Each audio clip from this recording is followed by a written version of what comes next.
बिस्मिल्लाहिर्रहमानिर्रहीम। अस्सलाम वालेकुम बच्चों, क्या हाल चाल है। उम्मीद करता हूँ आप तमाम खैर खैरियत से होंगे। बेटा class 9th new physics unit number 2 smart syllabus के मुताबिक उसके जो एमसीक्यूज़ हैं उसको हम सॉल्व करते हैं। तो एमसीक्यू नंबर 1 है the numerical ratio of displacement to distance. तो हमारे पास जो न्यूमेरिकल रेशियो होती है डिस्प्लेसमेंट और डिस्टेंस के दरमियान वो क्या होती है। तो असल में वो जो चीज़ हमसे डिमांड कर रहा है क्वेश्चन करने वाला वो ये कर रहा है कि आपके पास ये बेटा है, ऊपर है डिस्प्लेसमेंट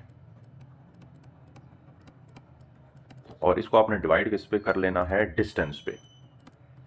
तो हमारे पास इसकी रेशो क्या बनेगी, वो रेशो हम ढूंढते हैं। क्या बनेगी रेशो। अब देखें, पहले तो बेटा हमें यह पता होना चाहिए कि हमारे पास जो है डिस्प्लेसमेंट और डिस्टेंस होता क्या है। फॉर एग्जांपल मेरे पास ये कोई एक पाथ है, यहाँ पे एक पॉइंट ए है, ये पॉइंट बेटा है हमारे पास पॉइंट बी। पॉइंट ए और बी के दरमियान जो एक्चुअल पाथ है उसको बेटा हम कहते हैं डिस्टेंस। मीन एक्चुअल पाथ जो भी होगा उसको हम क्या कहते हैं, डिस्टेंस। एंड मैं फ़र्ज़ कर लेता हूँ कि ये जो डिस्टेंस है दिस इज़ 4 मीटर, ठीक है। इसके बाद अगर मैं आपको कहूँ कि जो हमारे पास डिस्प्लेसमेंट होता है वो ए और बी के दरमियान में जो शॉर्टेस्ट पाथ है वो होगा, ठीक है। ये दो पॉसिबिलिटीज़ हैं। तो ये वाला शॉर्टेस्ट पाथ मैं कह सकता हूँ ये मेरे पास बन गया 2.5 मीटर, इस तरह से कहा जा सकता है। या 2.5 आप नहीं कहना चाहते तो इसको आप 2 मीटर कह दें, ठीक है। इसके बाद मैं इस तरह का एक और सिनेरियो लेता हूँ, एक और हम सिचुएशन क्रिएट करते हैं कि आपके पास बेटा ये कोई एक रोड है कुछ इस तरह का, ठीक है। इस रोड पे अगर दो आपके पास बंदे हैं जिन्होंने बाइक्स चलाई हुई हैं या उन्होंने कार्स वो चला रहे हैं, तो उन्होंने यहाँ पोजीशन ए से पोजीशन बी तक आना है। तो इसके मैं पोजीशन ए से बी तक का जो मेरे पास मैं कहता हूँ डिस्टेंस है वो है मेरे पास 4 मीटर, ठीक है। अब अगर आप शॉर्टेस्ट पाथ देखें तो वो भी 4 मीटर होगा। मीन यहाँ पे हमारे पास जो डिस्टेंस है वो भी क्या होगा, 4 मीटर। और जो हमारे पास बेटा डिस्प्लेसमेंट होगा वो भी क्या होगा, 4 मीटर का ही होगा, ठीक है। अब आप जरा रेशो लेके चेक करें कि हमारे पास हम रेशो में क्या ले सकते हैं। अगर केस नंबर 1 में आप देखें तो आपके पास डिस्प्लेसमेंट का हमारे पास क्या आ रहा था, डिस्प्लेसमेंट 2 था और डिस्टेंस क्या था, 4 था। तो अगर आप इसका आंसर देखें तो ये आ जाता है 1/2, ठीक है। मीन ये वाला आंसर क्या आता है, 1 से कम। Mean this answer is less than 1। तो हमारे पास जो दूसरा केस है उसमें हम देखें तो अगर डिस्प्लेसमेंट और डिस्टेंस की हम रेशो लें तो डिस्प्लेसमेंट और डिस्टेंस दोनों 4/4 हैं। मीन आंसर क्या आ गया, इक्वल टू 1। तो यहाँ पे अगर हम इसका देखें ऑप्शन कौन सा करेक्ट है, तो अल्फा ऑप्शन हमारे पास है कि ऑलवेज लेस देन 1। तो भाई लेस देन 1 ऑलवेज वाली तो बात नहीं है, ठीक, क्योंकि हमारे पास कभी कभी 1 भी आ जाता है। ऑलवेज इक्वल टू 1 नहीं भाई, कभी कभी लेस देन 1 भी आ जाता है। ऑलवेज ग्रेटर देन 1 ये वाली बात भी गलत है। इक्वल टू और लेस देन 1 तो हमारे पास जो डेल्टा ऑप्शन होगा बेटा वो क्या होगा, करेक्ट ऑप्शन होगा। दूसरा एमसीक्यू देखें जरा कि if a body does not change its position with respect to some fixed point then it will be in the state of rest। ये तो सादा सा था, तो इसका अल्फा ऑप्शन हमारे पास क्या है, करेक्ट है। इसके बाद हम देख सकते हैं कि एक बाल को जो है देखें जरा हमारे पास जो प्रॉब्लम नंबर एमसीक्यू नंबर 3 जो है उसमें वो क्या कहता है कि a ball is dropped from the top of a tower, the distance covered by it in first second is। पहले सेकंड में हमारे पास वो बॉल कितना डिस्टेंस कवर करेगी। तो हम इस सिचुएशन को भी देख लेते हैं कि मैं इसको रेस कर देता हूं जरा ताकि हम इस केस को समझ सकें, ये इंपॉर्टेंट है।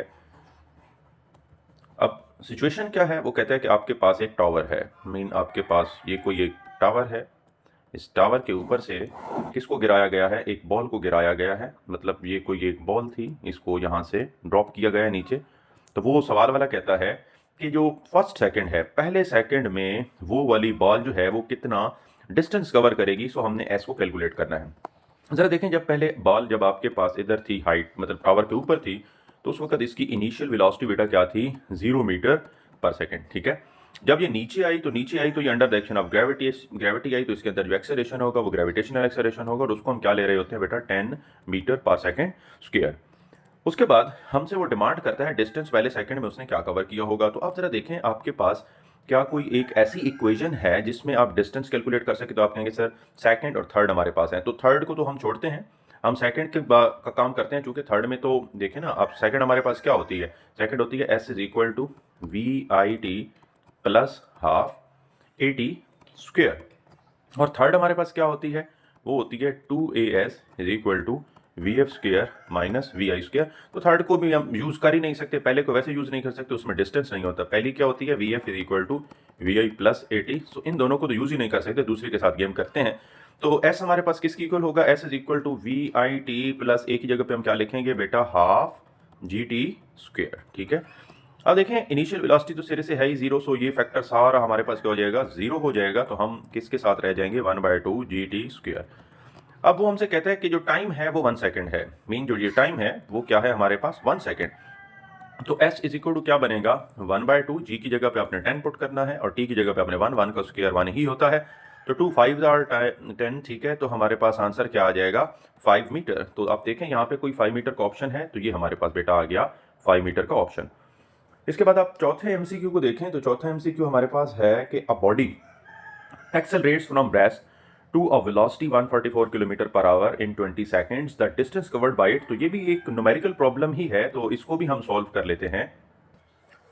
अब बेटा इसमें जो हमें गिवन डेटा है कि a body accelerate from rest, mean यहाँ पे हमारे पास जो इनिशियल वेलोसिटी है वो क्या है, 0 मीटर पर सेकेंड इसकी इनिशियल वेलोसिटी है। ठीक है, उसके बाद हमें दूसरी क्या चीज़ गिवन है, कहता है कि रेस्ट टू वेलोसिटी, उसकी जो फाइनल वेलोसिटी है वो भी हमें दे दी गई है, वो है हमारे पास 144 किलोमीटर पर आवर। तो इसको चेंज भी कर लें बेटा मीटर पर सेकंड में, तो ये हमारे पास आ जाएगा 144 किलो की जगह हम लिखेंगे 1000 पर आवर है। तो एक आवर में कितने बेटा सेकंड्स होते हैं, वो होते हैं 3600 सेकंड। तो ये चीज़ किस में कन्वर्ट हो जाएगी, मीटर पर सेकंड में। तो ये जीरो से ये 2 जीरोस कट गए, ये हमारे पास आ गया 2 5 टाइम एंड 2 18 टाइम 36। उसके बाद हम इसको फर्दर कैंसिल आउट करवाएं, तो 18 1s आर 18 एंड 18 8 टाइम होता है बेटा 144। तो 5 को 8 से मल्टीप्लाई करेंगे तो हमारे पास जो फाइनल वेलोसिटी आ जाएगी वो आ जाएगी 40 मीटर पर सेकंड। तो अभी हमने जो डाटा कलेक्ट किया है वो हमारे पास एक है इनिशियल वेलोसिटी, दूसरा हमारे पास क्या है, फाइनल वेलोसिटी। ये आ गई। यहाँ पे देखें उसने हमें टाइम भी गिवन किया है, टाइम हमारे पास कितना है बेटा, टाइम हमारे पास है 20 सेकेंड्स। ठीक है, अब हमने देखना है कि हमने मालूम क्या करना है, तो वो हमें कहता है द डिस्टेंस कवर्ड। तो हमने बेटा s को कैलकुलेट करना है, तो हम कैसे कैलकुलेट करेंगे s को, पहले आप देखें हम यहाँ पे सेकंड इक्वेशन लगाएंगे। तो सेकंड इक्वेशन ऑफ मोशन क्या है, s इज इक्वल टू होता है बेटा V I T plus half A T square. तो यहाँ पे आप देखें हमारे पास इनिशियल वेलोसिटी सिरे से है ही जीरो, तो ये वाला फैक्टर क्या हो जाएगा, सारा जीरो। हम क्या किसके साथ रह जाएंगे, 1/2 ए टी स्क्वेयर। अब यहाँ पे मसला ये है कि हमें टी का तो पता है, हमें ए का नहीं पता, तो इस इक्वेशन को स्टार बना दें और अब हम ए को मालूम करेंगे। तो ए को मालूम करने के लिए हम पहली इक्वेशन का यूज करेंगे, first equation of motion, v f is equal to क्या होता है, v i plus a t. ठीक है, तो v f is equal to we i तो सिरे से है ही जीरो, तो इसको छोड़ देते हैं, वी आई गया। ए हमारे पास क्या है मालूम करना है, टी हमारे पास क्या है वो हमें गिवन है। तो यहाँ पे हम ए की वैल्यू को आसानी कैलकुलेट कर सकते हैं। कैसे कैलकुलेट करेंगे जरा देखें, ए को सेपरेट करें तो ये टी उधर ले जाएंगे, तो ये क्या हो जाएगा, डिवाइड हो जाएगा, V F divided by T. ठीक है, अब वी एफ हमारे पास क्या निकली थी, आप कहेंगे सर वो थी 40, तो टी हमारे पास क्या था 20, तो 22 टाइम 40 होता है। So acceleration will be equal to 2 metre per second square. अब हमारे पास एक्सेलरेशन भी आ गया, चूंकि ये कोई न्यूमेरिकल प्रॉब्लम नहीं है कि आपने इसको पेपर में सॉल्व करना है।